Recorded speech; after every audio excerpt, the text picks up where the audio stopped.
cyane n'abanyesi nk'uko bivuze kuko wabona twavuye aha turi benshi wakeka ko ari ubwa mbere tubivuze twari dusanzwe duhura ku itariki ya 5 cyangwa se ku yindi minsi ariko tukabibukana n'abandi bose abihaye Imana kugeza uyu munsi twibukaga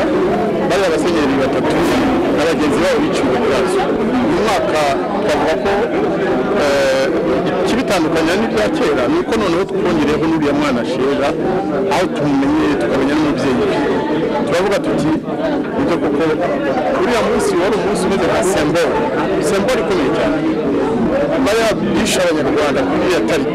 bahereye ku bakuru bafite imyaka irenga 60 bica abakuze gato bagera no kwica umwana w'imyaka 8 none tukavuga tuti twe icyo twakora nuko dushobora kuvuga tuti ntibigasubira ntibikongere uretse hano mu Bubiligi byabaye hari ikindi gihugu byabayemo cyangwa se niba no mu Rwanda uyu muhango wahabaye hari ahandi byabaye muri South Africa kuko hari umuryango urengera ikiremwamuntu dukorana nabo muri South Africa babikoze hari na communique basohoye itangazo basohoye twarishyize kuri za blog zacu uyu munsi muri iyi saha natwe turaha nabo basomye misa muri Cape Town naho mu Rwanda se kandi ari naho hari n'abakristo benshi n'abaturage benshi bagombye nabo kuba bakora umuhango mwingu y'ibite byaho mu Rwanda sinzi niba bakoze misa nk'iyi yacu ariko nzi ko kuva kuri ya tariki 5 batangiye gusabira abasenyeri cyane cyane mwumvise n'ijambo rya musenyeri wa Kigali yasabiye bari abasenyeri asaba n'abanyarwanda bose kubasabira kandi turabizi nuko batinya kubikora mu mugaragaro abakristo bose n'abanyarwanda muri rusange barabibuka bakabasabira bituma batabikora ku mugaragaro nuko ababishe mu by'ukuri aribo bari ku butegetsi ibyo birumvikana ntawe wabarenganya ngo abanyarwanda bari mu Rwanda kukimutibuka bari abasenyeri kukimutibuka ababyeyi banyu cyangwa iki birabujijwe nta ugomba kwibuka cyangwa gusengera cyangwa gusabira guha icyubahiro abishwe n'ingoma iri ku butegetsi niho hari ikibazo ariko iriya ngoma wakoranye nayo igihe gito cyangwa se kinini wakoranye nayo kuki muri icyo gihe wari urimo mutaharaniye ko abantu nk'aba nabo bibuka ngewe mu by'ukuri nabaye i Kigali amezi 2 abantu benshi ntibabizi ariko nagiye kwa karindwi kurangiye nkamara amezi 2 byari nk'intambara nubwo nta bushobozi twari dufite ariko twari twatangiye kwivuga icyo gihe byo kwibuka ntitwabivugaga ahubwo twari dushishikaje cyane no kubuza abasirikare bari bamaze gufata igihugu kwica abaturage bari basigaye niyo ntambara twari dufite nge nahise mbibona mbonye biri bumere nabi ndavuga nti kugira ngo ukuri kumenyekane reka njye mu mahanga ahantu hari ubushobozi kandi mfite uburenganzira bwo kubikora bivuge nicyo kintu cya mbere nakoze nkigera hanze muribuka iriya raporo yakozwe n'umunyamerika Garsoni navuye i Kigali kwa 10 gutangiye nari nayibonye ku itariki ya 20 y'ukwa 9 mbivuze batangira kuntera ubwoba ndinya byanja muri Etats-Unis ndivugana na Harrison Deforge mvugana n'abanyamakuru bihita bisohoka muri New York Times abantu benshi ntibabizi mu kwezi kwa 9 kurangira none babonye byasohotse bantegeka kugaruka i Kigali nkagera ku itariki 27 y'ukwa 9 hashize icyumweru niho nagiye Burundi abantu benshi bacyakora maze nk'umwaka no naravuze nti abasirikare batangiye kwica abaturage niba barangiza wenda twe tuzaba duhariwe ikindi kandi ntabwo ari cyo cyatuze abenshi muri twe twari tumaze amezi 3 dutuka cyangwa twamagana leta yariho tuvuga ngo irica abatutsi kandi koko n'ubu iyo mbitekereje usanga ntaribishye umuntu wese uzatangira kwica abaturage niba bamwene mama nzamwamagana noneho ntabwo wamara amezi 3 wamagana nyine ubwo bwicanyi ugerageza guhamagaza amahanga ngo abuhagarike noneho nugera muri guverinoma uceceke kandi abasirikari bakorera iyo guverinoma irimo nabo batangiye kwica icyo gihe se kucyo utaba genocideri niba abari bamaze amezi 3 bica abatutsi bariswe aba genocideri twebwe abemeye kurebera abasirikare b'inkotanyi bica abahutu kuki bo batahinduka abajenoside icyo kintu nicyo cyatumye mvuga nti bishoboka wamaganye kurahira nta nubwo narahiye muri abandi bose bararahiye hashize amezi 2 bakoruganiza amanama yo kurahira sindahira navuye mu Rwanda ntari gutahira nabyo mubimenye ntabwo ari ubutwari ntabwo ari ubugabo budasanzwe ariko nirangamutima yanjye ni umutima nama wanjye wambwiye uti ibyo wakoze birahagije ntabwo noneho ugomba kuza gushyikira abicanyi kandi wamaganaga abandi niyo logique yanjye. Urakoze cyane Ambasaderi Jean Marie Vianney. Iki gikorwa cyo kwibuka abasenyeri baguye Gakurazo ndetse na Sheja ni igikorwa cyo gushimirwa ndetse na leta ya Kigali itagombye kurwanya ahubwo yagomba gushishikariza abanyarwanda kuvugisha ukuri nuko ubumwe n'ubwenge twifuza abanyarwanda bugerwaho. Narebye abantu bitabiriye ibi bikorwa, narebye nyuzamo amaso abenshi sinabazi, ariko nasanze igikorwa cyiza cyane nko mu magambo ahinnye iyi action yo kugira ngo twibukire hamwe nk'abanyarwanda dutanga ubutumwa mu bana b'u Rwanda bari mu gihugu cy'u Rwanda mu magambo avunaguye wabibabwiraho iki, ariko dushishikwa n'abandi gukora ibikorwa nk'ibi ngibi twibuka ariko tuvuga tuti never again, duca umuco wo kudahana. uretse akanya gato kugira ngo musubize, nagira ngo uyu maze kubaza ikibazo yibwire abakurikira ijwi rya rubanda uwo ari we. Njyewe nitwa Serge Ndayizeye, nkaba ndi umunyamakuru aditahuka, nkaba naje muri iki gikorwa cyo kwibuka abasenyeri biciwe Gakurazo ndetse no kugira ngo mbashe gukora reportage za raditahuka abanyarwanda bashobora gukurikira ku isi yose. Urakoze, reka noneho duhe ijambo. Maze ikibazo cyiza nanjye Serge ntitwari twakabona ariko nari muzi ko namubonye ni London kandi nijwi ndarizi kuko twaraganiriye igihe kirekire. Mu by'ukuri tugira iki gitekerezo twabanje kubaza umubyeyi wa Sheja, ndiganira cyane na Matata, ndiganira na Fondation Rusesabagina, Hotel Rwanda n'abandi bagashyigikiye ibikorwa nk'ibi kuko ntabwo ari abo batatu gusa, societe civile yabyitabiriye bose, ariko turavuga tuti batatu muri twe aba ari bo bazafata iki gikorwa bakiyandikira. Icyo twashatse kugaragaza no gushyira imbere ni ubwiyunge bugomba gushyigikirwa kugira ngo tugarure igihugu cyacu mu mahoro, gisubire mu mahoro, abanyarwanda babane neza. Igikorwa cya mbere gikomeye cyo kuzunga abanyarwanda ni ukubaha agaciro kamwe imbere y'amategeko n'imbere y'abantu n'imbere y'ubutegetsi. Iki kintu rero cyo kwibuka cya memoire, ukuntu leta y'u Rwanda igikora itegeka abanyarwanda kubikora, njyewe akenshi nkunda kuvuga ko ari igikorwa cya apartheid, bya bindi byabaga muri Afrique du Sud cyo kuvangura bamwe ni beza abandi ni babi, bamwe barishwe bashobora kwibuka kandi ko bagomba kwibuka kuko ubwo ndashaka kuvuga abazize jenoside y'abatutsi tugomba kwibuka kuko yewe byanakozwe n'abavandimwe bacu rimwe na rimwe, tukabwira ababikoze tuti muramenye nimwongera muzaba muciwe burundu mu muryango wacu. Ariko tugahindukira tukavuga tuti hari n'abandi banyarwanda bishwe kandi n'abari mu ngoma iyobora igihugu cyacu muri iki gihe. Abo ngabo rero leta ya Kagame yo yababujije kwibuka ababo. Ibyo twe dusanga bidashoboka. Ntabwo tuzagira amahoro arambye, ntabwo dushobora kwiyunga icyo kintu tutabanje kukirangiza. Nicyo gituma nshimira by'umwihariko uriya mubyeyi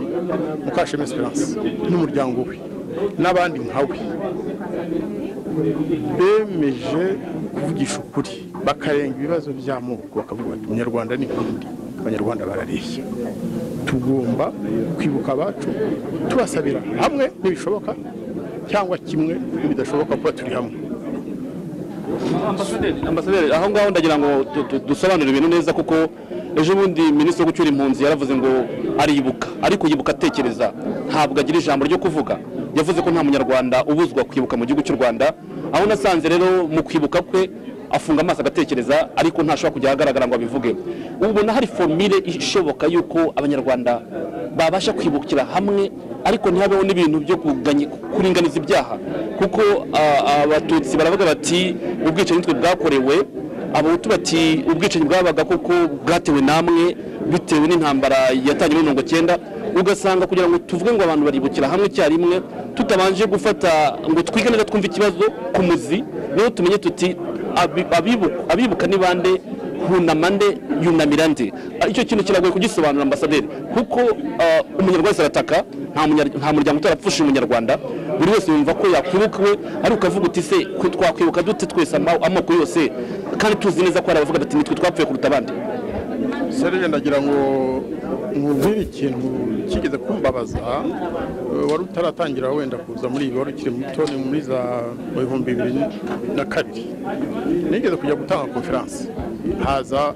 abantu benshi bitwa bagutiye bitwa badupake ba Sebasoni n'abandi noneho nza kuvuga nti uko turi aha twese muri iki cyumba ninde utarapfushijwe muri iriya ntambara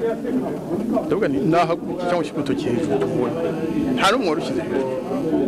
dusohotse inama irangiye baragenda bandika za article bavuga ngo nabaye negationiste ngo kuko navuze ko ngo abatutsi atari bo bishwe bonyine ibyo sinabivuga kuko ndabizi ko barishwe cyane nanjye napfushije abatutsi mu muryango wanjye ariko napfushije n'abahutu kandi rero ntibakababeshya burya abantu bose baba barakimwe umuntu wese upfuye akambura ubuzima aba barakimwe n'undi nawe babikoreye yaraswa na Kalashnikov yatemwa n'umupanga cyangwa yaterwa icumu wabo ndi bapfuye we aba yapfuye ntabwo agaruka ku isi ni ukuvuga ko abo babi babikoze nabo baba bakoze igikorwa kimwe mu by'ukuri bamwe bakoresha umupanga abandi bakoresha Kalashnikov abandi bakoresha za bombe abandi bakoresha iki ariko kwambura umuntu uwo ari we wese ubuzima bwe icyaha gikomeye cyane kwitwaza ngo nihoreraga kandi wenda atari byo ukageza nawe uca umwana w'imyaka 8 se gutwaye iki uramwihorera iki ibyo koko tugomba kwicara tukabiganira ariko ikibazo siho kiri kuri ngewe n'amagambo n'ubwitwazo kugira ngo babuze abantu kuvuga icyo batekereza cyangwa umuntu uko tuvuga tutari ku wundi twicana tuzidufiki kuki tugomba kwicana kuki abaturanyi bacu tutarabona basubiranamo ngo abaruba bajye kwica abakongo ngo abakongo bajye kwica abangwetu ngo abangwetu bica barega cyangwa baze kwica abaciyo wacu kuki bitaba muri Kongo kuki muri Tanzania tutarabona abantu bafata imipango bajye kumarana ariko twe ese kuki muri bihugu byacu Rwanda n'u Burundi abantu bava ku butegetsi ari uko bishwe bamwe bicwa kubera ubugome abandi bicwa kubera ko ari basa narabaze ndeba kuva muri 60 muri Afrika hose nta hantu habaye ibyo bita assassinat politique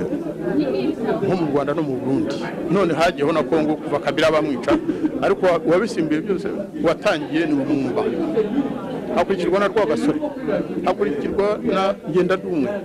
hakurikirwa na Ntareseke ubwo sinavuze umwami Rudahigwa burya baramwishe bamuteye urushinge mu bwico akurikirwa na Kayibanda yishwe na traitement mbi n'abandi bapfaye Habyarimana baramwishe Ndada yarapfuye Ntaryamira yarapfuye Kabila yarapfuye urumva icyo bita un taux d'assassinat politique mu duhugu tubiri dutatu ahandi hose muri Afrika ntibihaba tukarenzaho noneho tukicana hagati yacu icyo cyatumye twashyizeho icyo twise inteko y'ubwiyunge ni ukugerageza si ukuvuga ko ari kamara ariko tuzabikora pe noneho turavuga tutireka ahubwo twitwaze n'abantu badukuriye bazaze batugira inama batubwire ko kera wenda suko byari bimeze cyangwa tubabaza ibibazo twunguke ibitekerezo bishya mwebwe mukiri bato muzabishyire mu bikorwa ariko twe turashaka kuzaba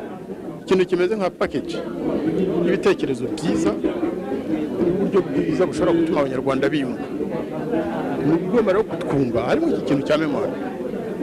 igihe tuzaba tutibuka abanyarwanda bose bazize akarengane turabeshyana nta mahoro azaba muri kiriya gihugu arambe hazaba ubundi bwicanyi ibyo nabihamye rwose. Ambasaderi nge mbona ikindi kibazo nanone urubyiruko nyarwanda ntabwo rwitabira ibi bikorwa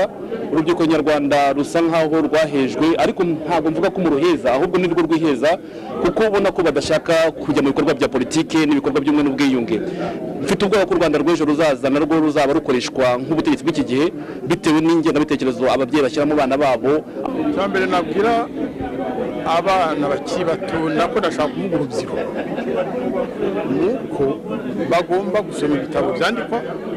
bakitabira inama zikorwa bagashishoza ntibakabwirwe ibintu bimeze nka bimwe ni ukuvuga imwe harya ni ikigo cya Rwanda impuha ntibumve ibyo abantu babapakiramo. Ikindi ni uko abantu bakiri bato rimwe na rimwe kubashyira muri politike, ndavuga politike nyapolitike, hari ubwo bituma nabo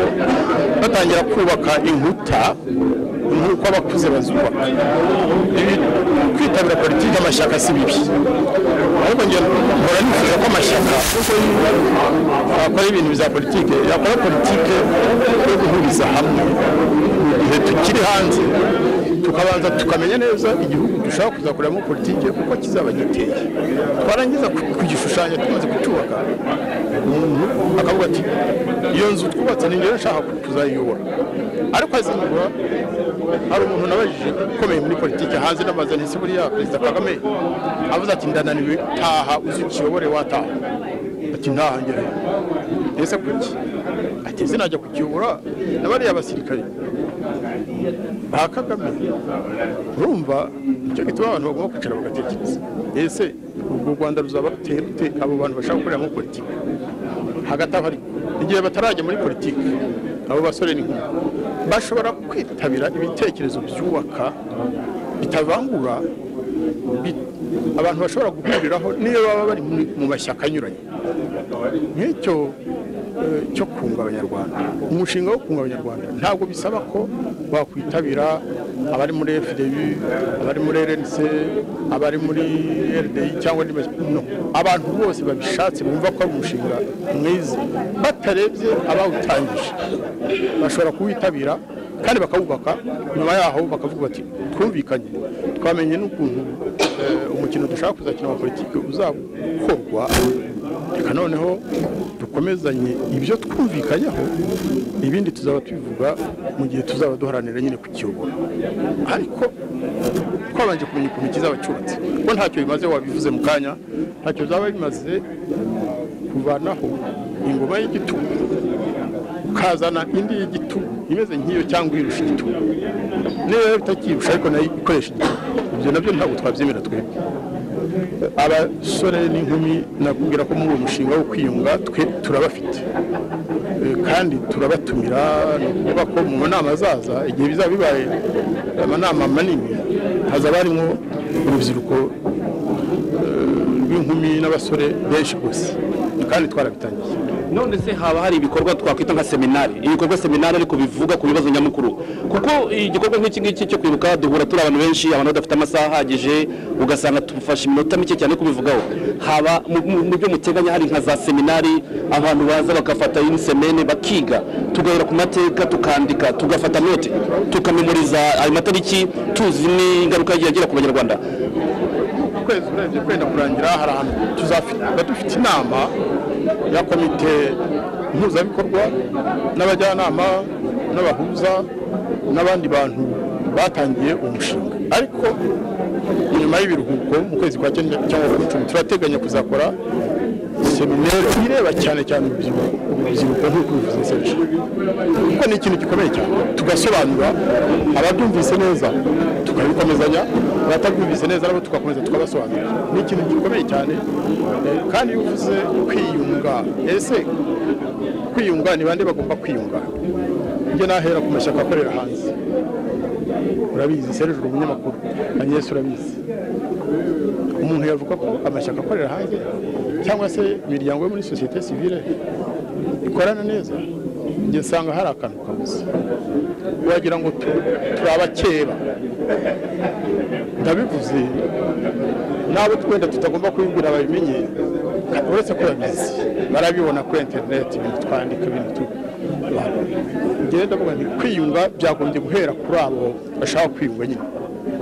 Iyo seminari ikabanza ikareba nabo bose amashyaka societe civile, bakica bakavuga bati ariko turi mu biki? Ese mwaretse tugatangira ikindi gihe gishya dukurikiye umugambi umwe, tukaba tubuze. Ibihugu tuturanye bitangiye kuvuga biti ese kuki hataba ibiganiro hagati ya leta y'u Rwanda n'abatari muri leta. Ese nk'ubu Kagame avuze ati ndashaka kuganira nabo, byagenda bite?